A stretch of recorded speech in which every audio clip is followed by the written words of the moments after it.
Edgar Allan Poe, El corazón delator. Creedme, yo soy muy nervioso, espantosamente nervioso, siempre. Lo he sido. Mas, ¿por qué os empeñáis en que estoy loco? La enfermedad ha dado mayor perspicacia a con acento mis sentidos. No los ha destruido ni embotado. Entre todos se distingue, sin embargo, el oído como superior en firmeza. Yo he oído todas las cosas del cielo y de la tierra y no pocas del infierno. ¿Cómo, pues, he de estar loco? Atención, y contemplad con cuánta calma y cordura puedo contaros toda mi historia. No es posible explicar cómo me pasó por las mientes la idea por primera vez, pero ya que me pasó, no cesó de perseguirme noche y día. Verdaderamente no había en ella objeto ni pasión de mi parte. Yo quería al pobre viejo. Él no me había hecho mal ninguno. Jamás me había insultado. Yo no codiciaba su oro. Ah, sí, esto es. Uno de sus ojos parecía de buitre. Era un ojo azul apagado y con una catarata. Cada vez que aquel ojo se fijaba en mí, la sangre se me helaba. Así fue que lentamente y por grados se me puso en la cabeza matar a con acento aquel viejo, para de este modo librarme de aquel ojo para siempre. He aquí, pues, la dificultad. ¿Me crees loco? Pues bien, los locos no saben nada de nada. Pero si me hubierais visto, si hubierais visto con qué sagacidad me conduje, con qué precaución, con qué previsión y disimulo acometí mi empresa, nunca estuve tan amable con el viejo como durante la semana que precedió al asesinato. Y cada noche, hacia la medianoche, descorría el pestillo de su puerta y abría, oh, tan suavemente, y cuando había entreabierto lo suficiente para que cupiese en mi cabeza, introducía una linterna sorda, bien cerrada, sin dejar que asomase un solo rayo de luz, después metía la cabeza, como os hubierais reído de ver cuán diestramente metía la cabeza, movíala lentamente, muy lentamente, para no turbar el sueño del viejo. Una hora empleaba, cuando menos, en introducir la cabeza por la abertura, hasta ver al viejo acostado en su cama. Un loco habría sido, por ventura, tan prudente, y cuando había metido toda la cabeza, abría ya la linterna con precaución, con qué precaución, porque rechinaba el gozne. Habría lo preciso no más para que un rayo imperceptible de luz cayese sobre el ojo de buitre. Repetí la operación durante 7 interminables noches, a con acento medianoche exactamente, pero como siempre encontrase el ojo cerrado, no pude realizar mi propósito, porque no era el viejo mi eterna pesadilla, sino su maldito ojo. Cada mañana, apenas amanecía, entraba yo resueltamente en su cuarto y le hablaba con desparpajo, llamándole cordialmente por su nombre, y con acento informándome de cómo había pasado la noche. Muy listo había de ser el viejo para sospechar que cada noche, a con acento medianoche, le espiaba yo durante su sueño. La octava noche, redoblé las precauciones para abrir la puerta. El horario de un reloj se mueve con más velocidad que en aquel momento se movía mi mano. Hasta aquella noche no había yo meditado todo el alcance de mis facultades y de mi sagacidad. Apenas podía contener la sensación que me causaba el triunfo, pensar que yo estaba allí, abriendo poco a con acento poco la puerta, y que él no soñaba siquiera ni mis intentos.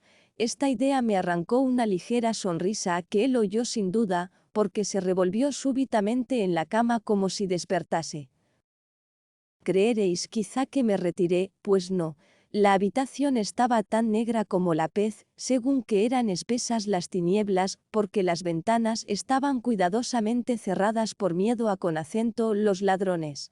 Así, pues, en la inteligencia de que él no podría ver la abertura de la puerta, continué abriéndola más y más. Ya había metido la cabeza y principiaba a con acento abrir la linterna cuando mi pulgar resbaló sobre el cierre de hoja de lata y el viejo se incorporó en la cama gritando. ¿Quién anda ahí? Quedóme absolutamente inmóvil y sin decir una palabra. Durante una hora entera no moví ni un músculo, y en todo este tiempo no oí que se volviera a con acento acostar. Permanecía incorporado y alerta, lo mismo que yo había hecho noches enteras escuchando las arañas en la pared. Mas he aquí que oí un débil gemido y conocí que era producido por un terror mortal. No era un gemido de dolor o con acento de disgusto, o no, era el ruido sordo y ahogado de un alma sobrecogida de espanto. Yo conocía bien este ruido. Bastantes noches, a con acento, medianoche en punto, mientras que el mundo entero dormía, se había escapado de mi propio seno, aumentando con su terrible eco los terrores que me asaltaban. Digo, pues, que conocía bien aquel ruido. Yo sabía lo que el viejo estaba pasando, y tenía piedad de él, aunque mi corazón estaba alegre. Sabía que estaba despierto desde que, al oír el primer ruido, se había aumentado por momentos. Había querido convencerse de que su terror no tenía causa, pero no había podido. Habíase dicho a con acento sí mismo, esto no es más que el viento que suena en la chimenea, o con acento un ratón que corre por el entarimado. Sí, había querido recobrar el valor con semejantes hipótesis, pero en vano, porque la muerte que se acercaba había pasado por delante de él, envolviendo con su sombra negra a con acento su víctima. La influencia de aquella sombra fúnebre era la que le hacía adivinar, aunque nada había visto ni oído, la presencia de mi cabeza en su habitación. Después de esperar largo tiempo, y con gran paciencia, sin oír que volviera a con acento a acostarse, me resolví a con acento entreabrir un poco la linterna, pero tan poco, que no podía ser menos. Abríla, pues, tan suavemente, que fuera imposible imaginarlo, hasta que al fin un rayo de luz, pálido como un hilo de araña, penetró por la abertura y fue a con acento dar en el ojo de buitre. Estaba abierto del todo, y yo apenas le miré, me encendí en cólera. Le vi clara y distintamente todo entero, de un azul empañado, y cubierto de una tela horrible, que me heló hasta la médula de los huesos, pero no pude ver ni la cara ni el cuerpo del viejo, porque había dirigido el rayo, como por instinto, precisamente al sitio maldito. Ahora bien, ¿no os dije que lo que tomáis por locura no es más que un refinamiento de los sentidos? Pues bien, y he aquí que oí un ruido sordo, apagado y frecuente, semejante al que haría un reloj envuelto en algodón, y lo reconocí perfectamente. Era el latido del corazón viejo. Con él creció mi furor, como el coraje del soldado se exaspera con el redoble de los tambores. Contúveme sin embargo, y permanecí inmóvil y respirando apenas. Empleé mi esfuerzo en sostener fija la linterna y el rayo de luz en derechura del ojo. Al mismo tiempo, el latir infernal del corazón era cada vez más fuerte, y más precipitado, y sobre todo más alto. El terror del viejo debía ser extremo. Estos latidos, dije yo entre mí, son cada minuto más fuertes. ¿Me comprendéis bien? Ya os he dicho que soy nervioso. Por lo tanto, aquel ruido tan extraño, en medio de la noche y del medroso silencio que reinaba en aquella vieja casa, me causaba un temor irresistible. Aún pude, sin embargo, contenerme durante algunos minutos, pero los latidos iban siendo aún más fuertes. Yo creía que el corazón iba a con acento reventar, y he aquí que una nueva angustia se apoderó de mí. Aquel ruido podía ser oído por algún vecino. La hora del viejo había sonado. Di un alarido, abrí bruscamente la linterna y me precipité en la habitación. El viejo no dio un grito, ni un solo grito. En un momento, le arrojé sobre el entarimado y cargué sobre él todo el peso aplastador de la cama.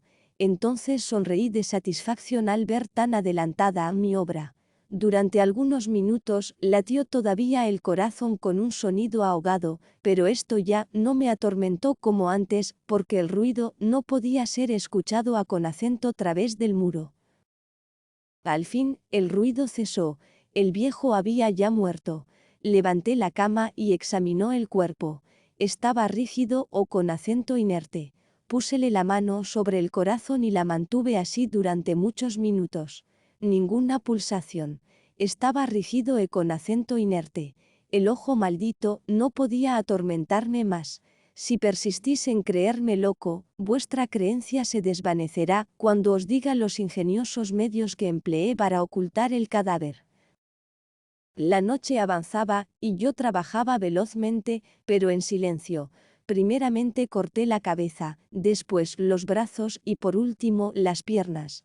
Luego arranqué 3 tablas del entarimado y coloqué debajo aquellos restos, volviendo a con acento colocar las tablas tan hábil y diestramente que ningún ojo humano, ni aun el suyo, hubiera podido descubrir algún indicio sospechoso. No había nada que dudar, ni una mancha, ni un rastro de sangre. Yo había tenido gran precaución y había puesto una cubeta para que recibiera toda la sangre. Cuando hube concluido estos trabajos eran las 4, pero estaba tan oscuro como a con acento medianoche. Daba el reloj la hora cuando llamaron a con acento la puerta de la calle. Bajé a con acento a abrir con el corazón sereno, porque, ¿qué tenía yo que temer? Entraron 3 hombres que se me dieron a con acento conocer como agentes de policía. Un vecino había oído un grito durante la noche y sospechando alguna desgracia, había dado aviso a con acento la oficina de policía, en vista de lo cual habían sido enviados aquellos señores para reconocer el sitio de donde había salido el grito. Yo me sonreí, porque, ¿qué tenía que temer? Saludé a con acento los agentes y les dije que el grito lo había dado yo en sueños. El viejo añadí, está de viaje. Llevé a con acento mis visitadores por toda la casa y les invité a con acento que registrasen bien. Por último los conduje a con acento su habitación y les enseñé sus tesoros en perfecto orden y seguridad.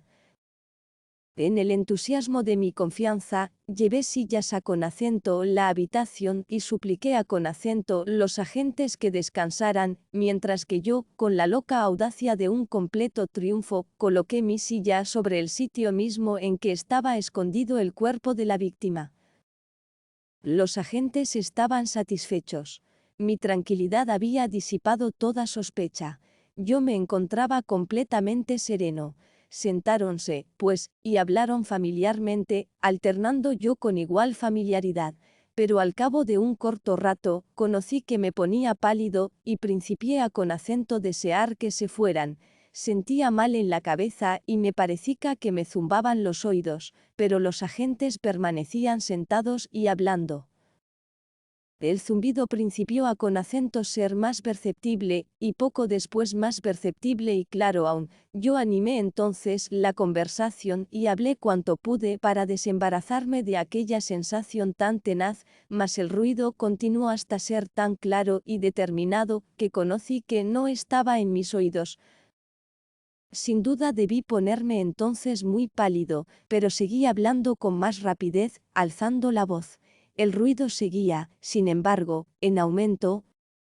¿Y qué podía yo hacer? Era un ruido sordo, apagado, frecuente, semejante al que haría un reloj envuelto en algodón. Yo respiraba trabajosamente, los agentes no oían nada todavía. Aceleró aún más la conversación y hablé con mayor vehemencia, pero el ruido crecía sin cesar. Levantóme y disputó sobre futilezas en alta voz y con una gesticulación violenta, pero el ruido crecía cada vez más. ¿Por qué no querían irse? Yo me di el entarimado, a con acento grandes y ruidosos pasos, como exasperado por las observaciones que los agentes me hacían, pero el ruido crecía por grados. ¡Oh Dios! ¿Qué podía yo hacer? Rabié, pateé y juré, arrastré mi silla y la hice resonar sobre el entarimado, pero el ruido lo dominaba todo y crecía indefinidamente. Más fuerte, siempre más fuerte, y los hombres continuaban hablando y bromeando y sonriendo. ¿Era posible que no oyeran? Dios Todopoderoso, no, ellos oían. Sabían, se burlaban de mi espanto, lo creí entonces y todavía lo creo. Cualquier cosa hubiera sido más tolerable que esta burla. Yo no podía soportar por más tiempo aquellas hipócritas sonrisas, y entretanto el ruido, ¿lo oís? Escuchad, más alto, siempre más alto, siempre más alto. Miserables, grité. No disimuléis más tiempo, yo lo confieso. Arrancad esas tablas, ahí está, ese es el latido de su horrible corazón.